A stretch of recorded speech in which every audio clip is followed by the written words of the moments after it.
Good morning all. എല്ലാ ദിവസവും രാവിലെയുള്ള പ്രീ മാർക്കറ്റ് റിപ്പോർട്ടുകൾ കിടക്കാം. ഇന്നലെ നമ്മുടെ മാർക്കറ്റ്, ഇന്നലെ മാത്രമല്ല കഴിഞ്ഞ കുറച്ച് ദിവസങ്ങളായിട്ട് നമ്മുടെ മാർക്കറ്റ് പതിയെ താഴേക്ക് വരുന്ന ഒരു സെൻറ്റിമെൻസാണ് ഉള്ളത്.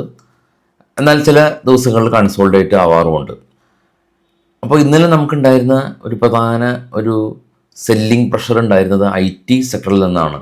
നിഫ്റ്റി 50യിൽ ടോപ്പ് ലൂസേഴ്സിൽ ഏറ്റവും ടോപ്പിൽ 3 കമ്പനീസും IT സെക്ടറിൽ നിന്നുള്ള കമ്പനീസ് ആയിരുന്നു.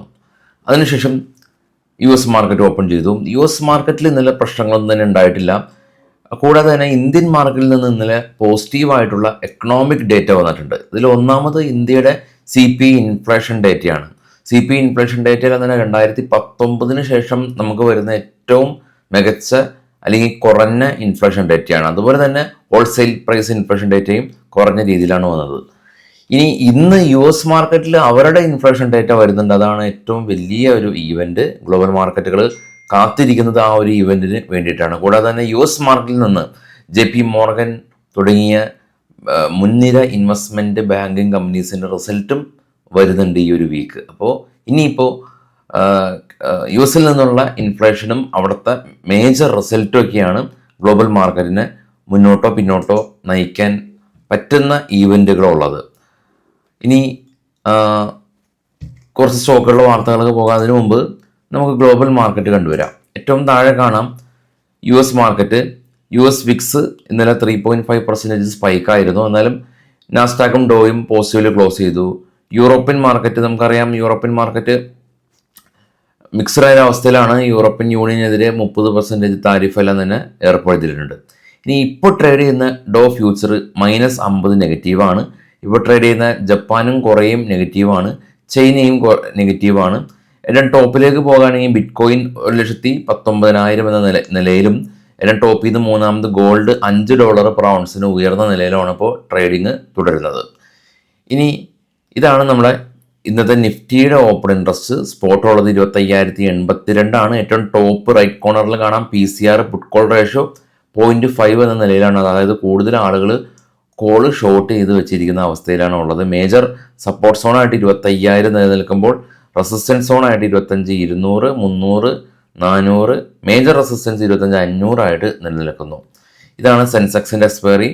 ഇന്നാണ് സെൻസെക്സിൻ്റെ എക്സ്പയറി. 82,253 സ്പോട്ട് ഉള്ളത്. PCR 0.6 തന്നെയാണ്. സപ്പോർട്ട് സോണായിട്ട് ഉള്ളത് 81,000 മേജർ സപ്പോർട്ട് സോണായിട്ടുള്ളത്. 81,500 സപ്പോർട്ടായിട്ട് ആക്ട് ചെയ്യുന്നുണ്ട്. 82,500, 83,000 മേജർ റെസിസ്റ്റൻസ് സോണുകളാണ്. ഇതെല്ലാം തന്നെ സെൻസിബിൾ എന്ന് പറഞ്ഞ പ്ലാറ്റ്ഫോമിൽ നിന്ന് എടുത്തിട്ടുള്ള ലെവലുകളാണ്, അല്ലാതെ എൻ്റെ പേഴ്സണൽ ലെവലുകളൊന്നും തന്നെ അല്ല. ഈ സ്റ്റോക്കുകളുടെ വാർത്തകളിലേക്ക് പോകാതിന് മുമ്പ് ഏറ്റവും കുറഞ്ഞ ചിലവിൽ നമുക്ക് നമ്മുടെ മ്യൂച്വൽ ഫണ്ട് നിക്ഷേപങ്ങൾ, ഈവൻ നമ്മളുടെ ഡെറിവേറ്റീവിൽ ട്രേഡ് ചെയ്യുമ്പോൾ നമ്മളുടെ ഓപ്പൺ ഇൻട്രസ്റ്റ് നമ്മളുടെ സ്ട്രൈക്കുകളിൽ എല്ലാം തന്നെ കാണിക്കും. അവിടെ നിന്ന് തന്നെ നമുക്ക് ബൈസെല്ലൊക്കെ ചെയ്യാൻ പറ്റുന്നത് ചാർട്ടുകളൊക്കെ ആയിട്ട് അപ്സ്റ്റോക്ക് എത്തിയിട്ടുണ്ട്. അപ്പോൾ അപ്സ്റ്റോക്ക് ലീഡിംഗ് ആയിട്ടുള്ള ഡിസ്കൗണ്ട് ബ്രോക്കറാണ്. അക്കൗണ്ട് ഓപ്പൺ ചെയ്യാൻ താല്പര്യമുള്ള ആൾക്ക് ഫസ്റ്റ് കമൻറ്റിൽ ഞാൻ അപ്സ്റ്റോക്കിൻ്റെ ഓപ്പണിംഗ് ലിങ്ക് കൊടുത്തിട്ടുണ്ട്. ഫ്രീ ആണ് ഓപ്പണിംഗ്. സ്റ്റോക്കിൻ്റെ വാർത്തയിൽ ആദ്യം IT കമ്പനി ആയിട്ടുള്ള HCL ടെക്കിൻ്റെ റിസൾട്ട്. നെറ്റ് പ്രോഫിറ്റ് 10% ഇടിഞ്ഞു. 3,843 കോടി രൂപ കരസ്ഥമാക്കി. ഇവരുടെ റവന്യൂ ഫോർകാസ്റ്റ് കമ്പനി കുറച്ചിട്ടുണ്ട്. റാലീസ് ഇന്ത്യ കമ്പനി 48 കോടി രൂപയിൽ നിന്ന് 95 കോടി രൂപയിലേക്ക് പ്രോഫിറ്റ് ഉയർത്തി. തേജസ് നെറ്റ്വർക്ക് കമ്പനി 81 കോടി രൂപ പ്രോഫിറ്റ് ഉണ്ടായ കമ്പനി ഇത്തവണ 190 കോടി രൂപ ലോസാണ്.